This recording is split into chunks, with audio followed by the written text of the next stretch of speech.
we assure you that the Working Party is fully committed to deliver on their assignment, and we will do that through open public participation, focused stakeholder engagement and consultations, and most important also, continuous engagements with experts in the education sector.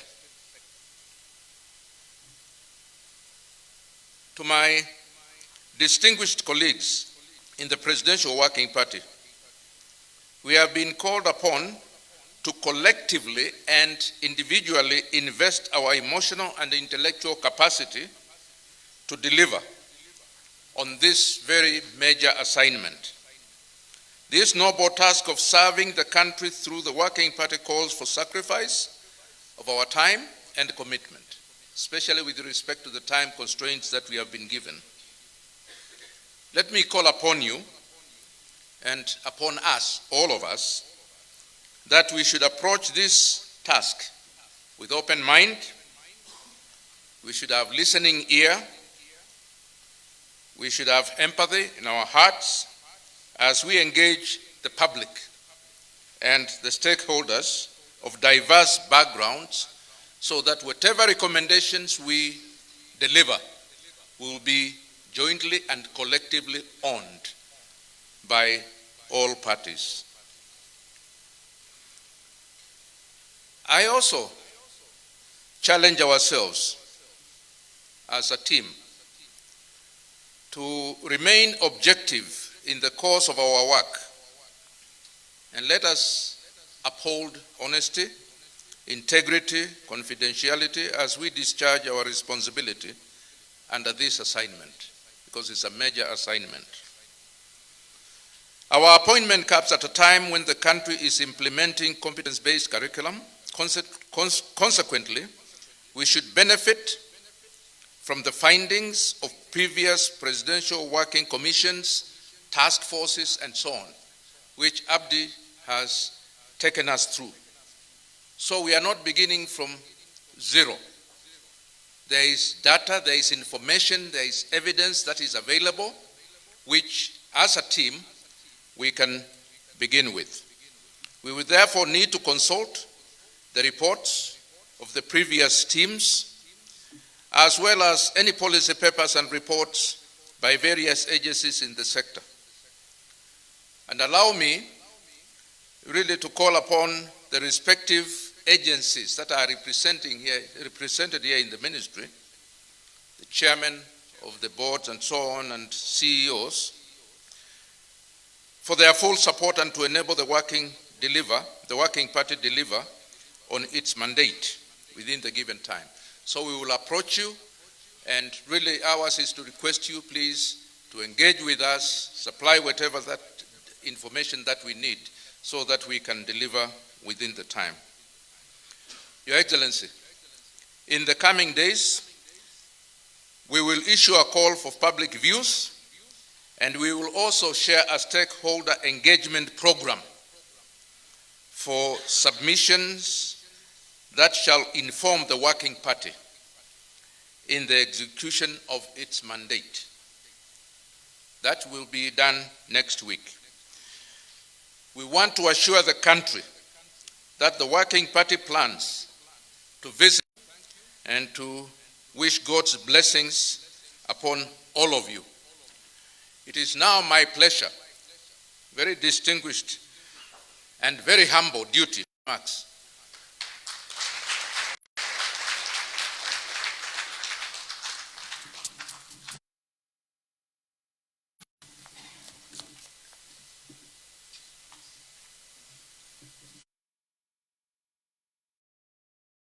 A good friend of mine after a sizable time spent with him. My Chief Administrative Secretary, Dr. Sarah Ruto, who is here. All the three PSs from the Ministry of Education, including Dr. Belio Kipsang by extension, who was the PS for a very long time. The CEO of the Teachers Service Commission, Dr. Nancy Njeri Macharia, with whom I have worked extremely well over the years, members of the Presidential Working Party on Education, Director General, all the other directors of education, William Samoei Arap Ruto, for having assured us severally who have engaged in this manner. I also want to thank His Excellency the President for having pronounced himself that it is better to focus on the child. And my first charge to the members of the committee is that for whatever decisions that you are going to make, the constant shall be the child. And if you do so, Your Excellency, this very eminent Presidential Working Party will succeed without prejudice. The second minor point I want to make, and this is with all humility and due respect, and I'm glad that Professor Raphael Munavu and I have a past. He was my Deputy Vice Chancellor in charge of Administration and Finance at the University of Nairobi when I was a firebrand senior lecturer. And he proceeded on to become Vice Chancellor Moi University, and I also proceeded on to become the Vice Chancellor of University of Nairobi for 10 years. So we have many things in common, and therefore the President's wisdom for appointing Professor Munavu to chair this task force is thoroughly lauded by the Ministry of Education. The reason is this: when you are doing an experiment, you don't start doing an experiment whose answer you already know. And I want to charge, the second charge I'm charging the members of the task force, because I know that they are eminent scholars and stakeholders.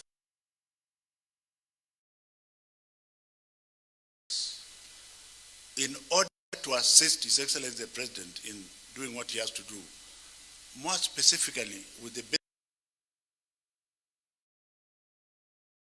basic education sector, can we go into the unknown, get results, analyze them, and take them to him? Don't start from an answered point of view.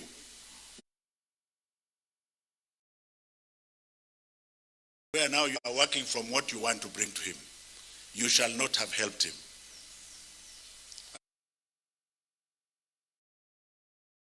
And I'm doing this with all humility, having been a scientist who is very well published over the years and who is going back to academia. Ladies and gentlemen, the third thing I want to say about President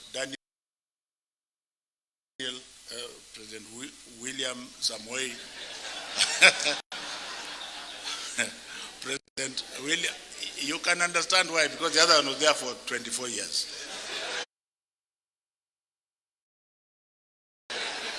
I've worked with him, and Maya is somebody who listens and takes views, including those he didn't want to hear. And I'm telling you this here because I'm a very strange person. I add no political value to anybody. I am a thoroughbred technocrat. My value is in service and profession. So I'm free to talk the way I talk, because I have no political value to add. I only add the work and the efficiency and the delivery. So since the President is somebody who is going to, and he's also an academic. I was involved with him when he was doing his master's degree, and he went further and did PhD. So we are not writing a report to somebody who went to Kanyanyaini Primary School. So I would like to encourage you to use your intellectual power, because the brain power, Your Excellency, Deputy President, the brain, if you want your brain to sleep, it will sleep. If you want your brain to think that you can add value to our children, then you will think. So I'm hoping that I don't want to pronounce myself more than that in the basic education sector, because my sentiments are known, and it's not my intention to repeat them here. But allow me, Your Excellency, to say one or two things about the university sector, which is the sick child in the room. Having been a minister for now 3.5 years,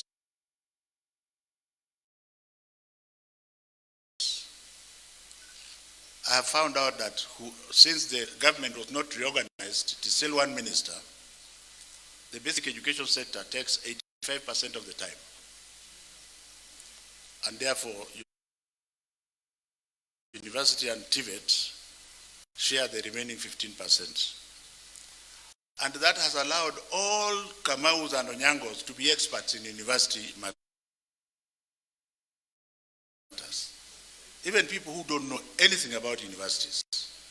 So my third charge to this committee is to look at universities without prejudice, remove the politician, remove the fake experts, because you cannot be an expert if you don't belong to the university system. What is it that is ailing our country? What do we want to remember President Ruto for as far as the university sector is concerned? And I can talk with full authority because this is where.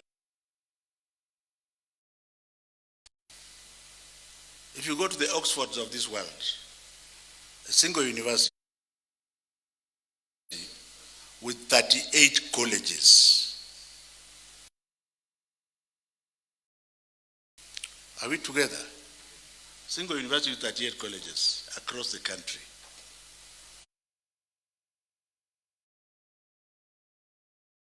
Why are we having 3-4 universities in a township? And then you make it by creating other branches in other townships. And everybody is quiet because it is not politically correct. I think His Excellency President William Samoei Ruto has given you the opportunity as the technocrats. They are underfunded. The only university that I know is the University of Nairobi, and my Vice Chancellor is here, Professor Gachagua. Thank you very much. The others are also trying to get there. But do we then pull down the University of Nairobi and Moi University to another level to be the same as Kanyanyaini University where I come from? So if you are bold enough, you might give His Excellency the President good enough advice. If you are politically correct, you will just be a statistic. And I think it is good for me to say so, Professor Munavu, because you are a university person, but I don't know whether you are still bold enough. Because what the President wants, as I end, Your Excellency, I have always believed when I was the Vice Chancellor that my best advisors are idiots, because when the brain is thinking, then you must differ, isn't it? As intellectuals, you must differ. So I think the President has given you an opportunity to reform the university sector. A lot of investment, finally, Your Excellency, has been put in the TVET sector. The last charge as an outgoing minister to this of our people, that success is not by going to the university.